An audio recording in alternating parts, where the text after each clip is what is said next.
Apa kabar para pemirsa sebangsa tanah dan air? Jumpa lagi sama saya di sini. Dan seperti biasa, kita akan bahas soal film. Oke, kebayang nggak sama kalian? Jika kalian harus kehilangan salah satu anggota tubuh, pastinya kebanyakan orang bakalan nyesek banget rasanya. Hanya orang-orang istimewa saja yang enggak. Dan mungkin salah satunya adalah orang ini, botak mania keren yang tua-tua keladi. Kehidupan dia tuh sudah bisa dikatakan mapan dan nyaman. Orkai lah kalau menurut SNI. Dia punya bisnis seputar ketinggian. Mau tinggi badan kek, tinggi riwil kek. Tapi yang jelas doi jatuh hati dengan gedung tinggi jenis pencakar langit. Sampai suatu hari saat doi lagi ngeluarin keahliannya ngoprek yang perlu dioprek, dia tiba-tiba diserang oleh Rojali, rombongan penjahat liar. Tapi bukan buat ngajak ngopai di warkop sambil mamam bakwan, melainkan berusaha ngembat tablet sakti yang dia pegang. Nah, dari sinilah mulainya aksi kejar-kejaran dan pak-puk-puk adu pukul sambil lompat jumpalitan di atas gedung tinggi sambil bermain api. Kok jadi kayak debus ya? Wah, sport jantung dah bagi yang jarang sport mah. Ayo, kebayang gak sih? Kalau di tempat kita ada yang kayak gitu. Ada juga sih yang lompat dari pohon ke pohon ya. Emangnya monyet apa?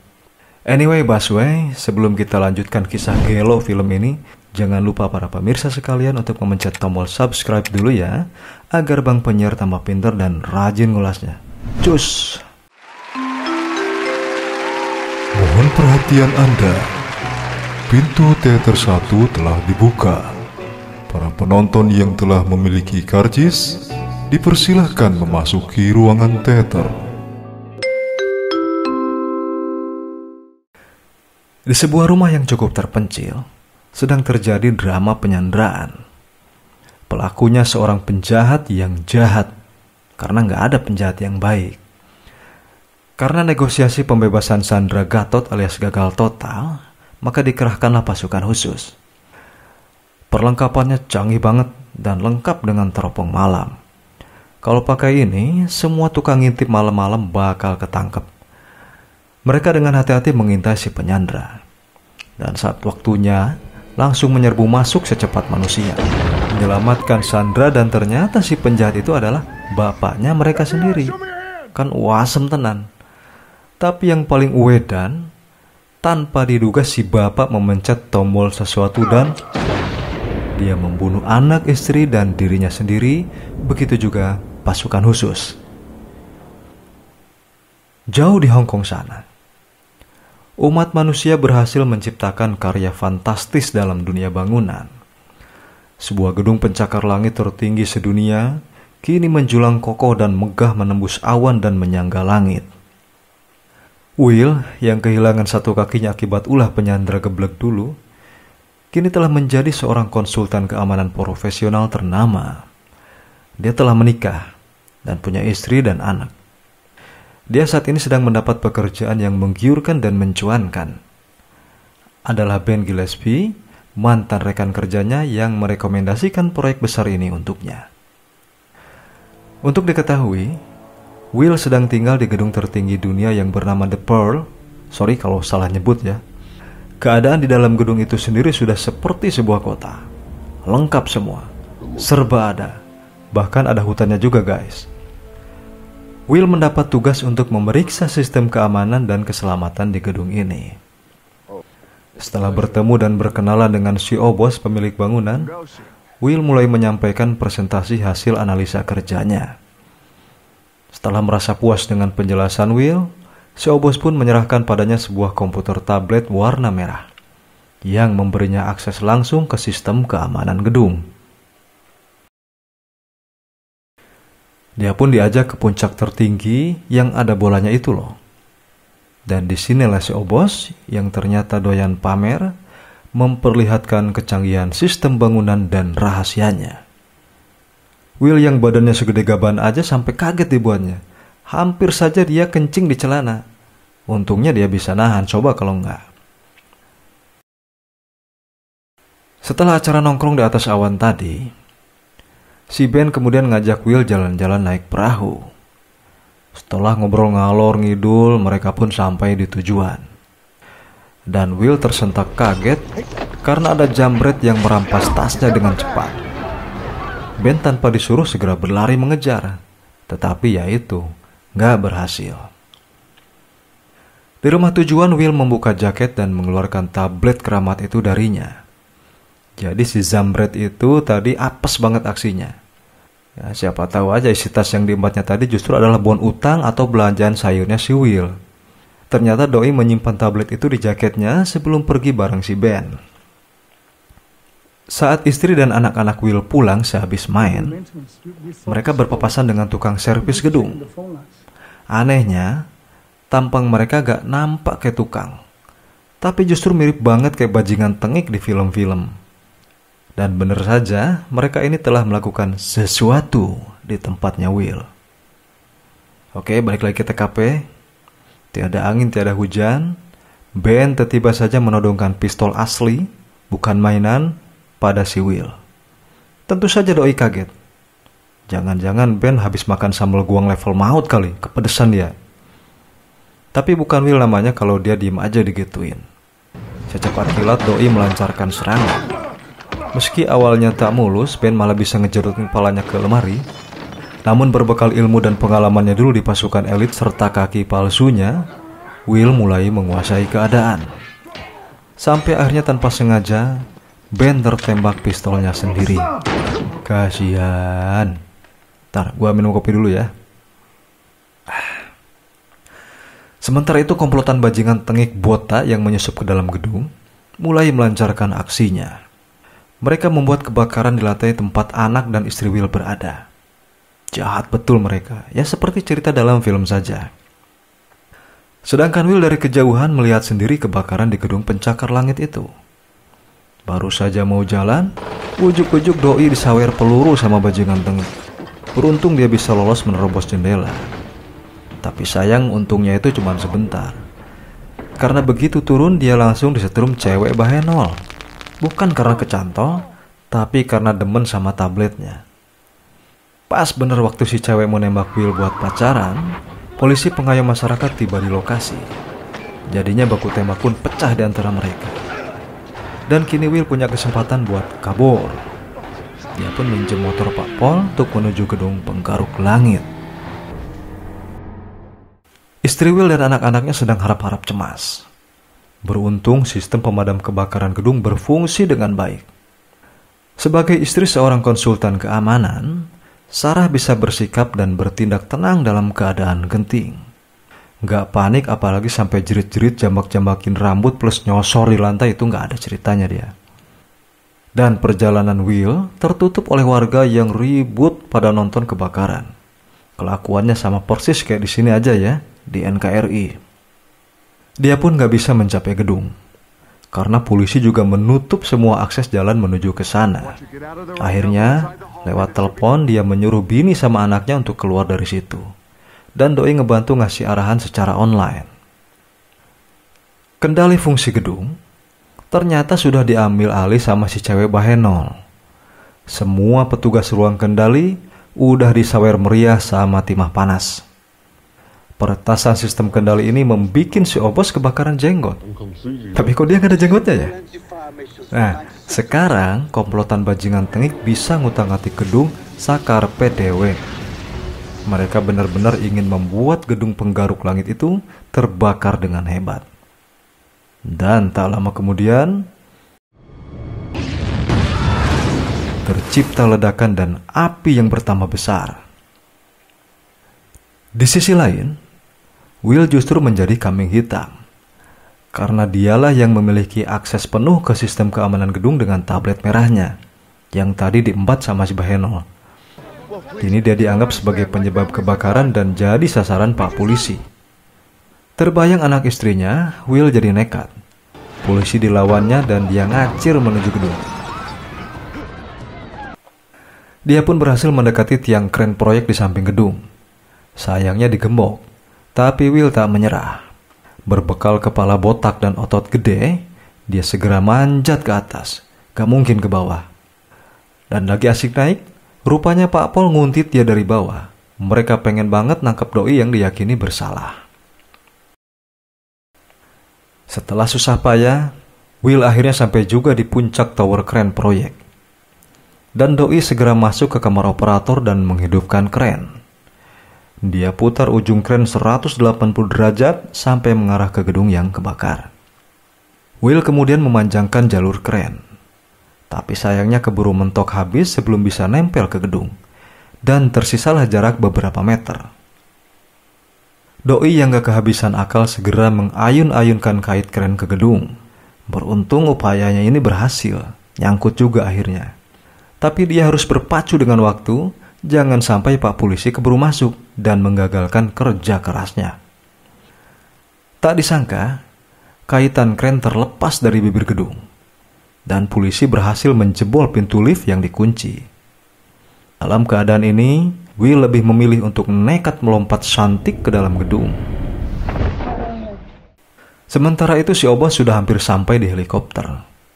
Namun satpamnya segera curiga karena pilotnya ternyata orang asing. Karena udah ketahuan, akhirnya Botta and the Gang langsung menyerang si Obos dan kru. Semuanya disawer pelor sama rata dan pada tumbang di TKP. Yang hidup cuma si Obos doang. Lantas dia diceramahin panjang lebar sama si Botta. Bukan botak ya. Tanpa disadari mereka, satpam si Obos ternyata masih hidup. Dan mendadak bisa duduk dan nembakin helikopter. Sehingga entah gimana ceritanya itu helikopter tiba-tiba saja bergerak maju sendiri. Botta and the Gang pun jadi berantakan. Tapi Botta dan si Obos selamat. Jadi cerita bisa lanjut. Obos yang berhasil mengunci diri di ruangan pribadinya untuk sementara bisa ngasoh dulu. Sedangkan Botta pusing 7 keliling mikirin gimana caranya untuk membuka ruangan pribadi si Obos. Hingga akhirnya dia menemukan sebuah ide jahat. Ya iyalah namanya penjahat masa nemuin ide yang baik ya. Koang. Dia mengerti yang mengetahui seluk-beluk keamanan gedung ini selain si Obos adalah Will Sawyer. Dan yang bisa ngebuka ruangan si Obos hanyalah si Will. Di satu ruangan di gedung itu, Will yang kepalanya mirip Pak Oga nekat menjadi dokter-dokteran dan mencabut sendiri besi yang nancep di dadanya. Gila Lundro, don't try this at home. Dibantu dengan lakban, Doi pun langsung sembuh 100%. Ini dokter dan suster pasti nangis lihat yang beginian dah. Kemudian dia pun langsung cabut untuk nyusul istrinya. Sarah sendiri rupanya diincar oleh kroco si Botta. Lalu dia ditangkap dan dijadiin sandra. Namun Sarah yang juga mantan tentara ini tidak tinggal diam. Pas ada kesempatan, dia langsung nancepin gunting rambut merek Butterfly ke paha kroco. Nah, akhirnya ributlah mereka, berantem. Dan si kroco keok di tangan Sarah. Tapi namanya kriminal otaknya pasti licik. Dia pun nodongin pistol. Nah, cuman saya heran kenapa nggak dari tadi dia ngelakuin itu ya. Oke, kita lanjut. Tapi tak lama berselang, Will datang dan si kroco pun didorong manja ke kobaran api. Dan dia pasti kepanasan. Berikutnya Will dan Sarah harus menolong kedua anak yang terpisah jarak dan api. Di sini mereka sebagai orang tua memperlihatkan bakat tersembunyi sebagai pemain sirkus. Will dengan tenaga kudanya menstabilkan jembatan. Gak percuma dia berotot gede. Dan Sarah berjalan melintasi sebatang kayu. Alhasil dengan penuh perjuangan dan semangat 45, mereka berhasil menyelamatkan Noah. Sedangkan untuk menolong Georgia, Will harus memotong tali lift yang berisi Sarah dan Noah agar meluncur terjun ke bawah melewati api. Dan setelah dipraktekkan ternyata rencana gila itu berhasil guys. Sayangnya Georgia sendiri keburu diganggu dan dikejar-kejar kroco si Botta. Sampai dia lari bersembunyi ke ruang mesin. Sewaktu para kroco ngubek-ngubek di sana, Will dengan cepat menyergap mereka dengan ganas. Tapi sayang banget, tetap aja dia ketangkep. Si botak ditangkap sama si Botta. Selanjutnya seperti biasa, penyandra selalu menyakiti para sandra.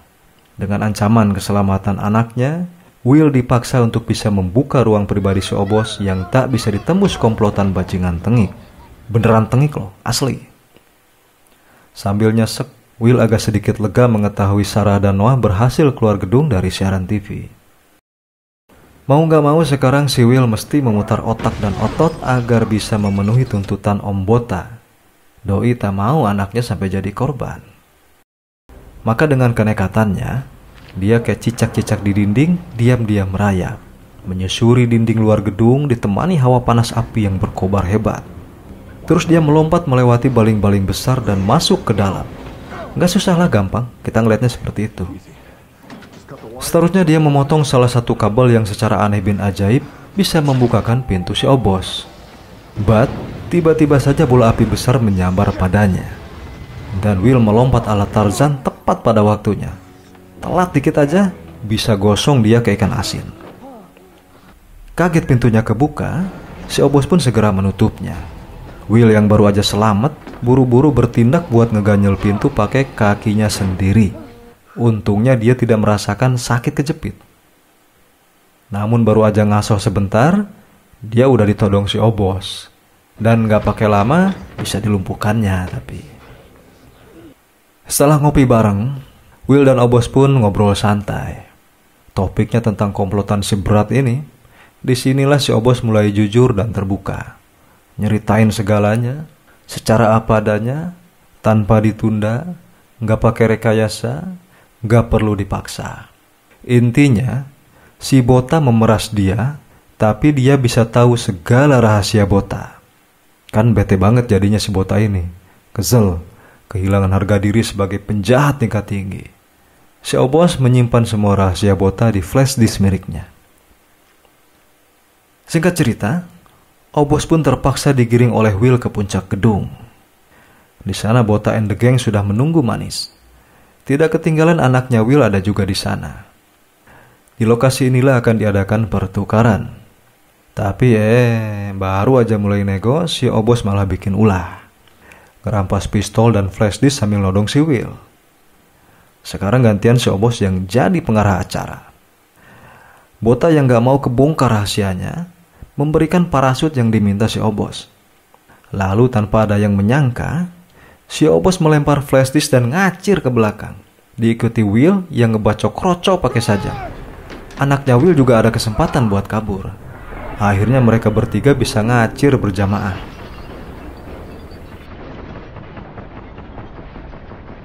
Bota CS akhirnya pada ikutan masuk ke dalam bola raksasa.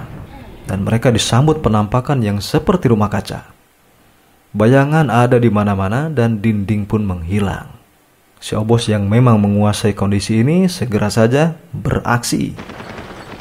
Dar-der-dor pun pecah terjadi. Bota CS yang kebingungan menjadi hidangan gurih pakai micin. Di bawah, Pak Polisi mulai nongol dan pengen ikutan beraksi. Tim Kroco Bota yang ditugasin jaga di bawah langsung bersiap. Di bawah arahan si Bahenol, mereka nyawer pelor Pak Polisi.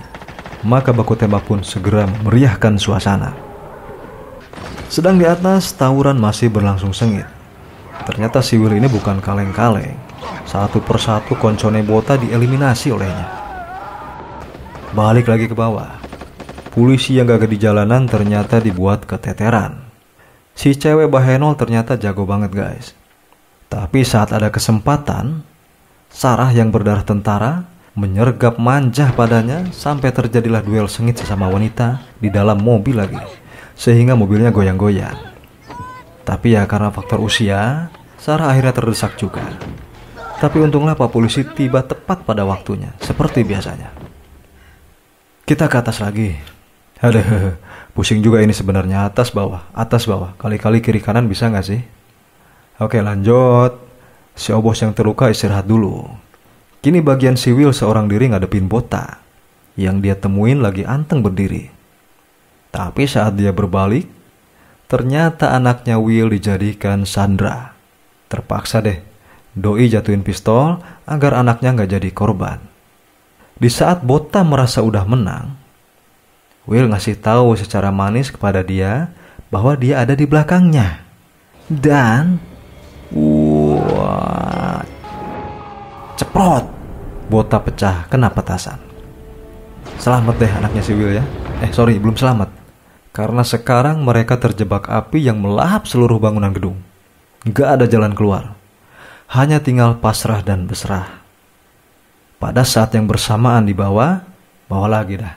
Sarah yang bisa merebut tablet keramat dari si Bahenol mulai mengatur ulang fungsi kendali gedung.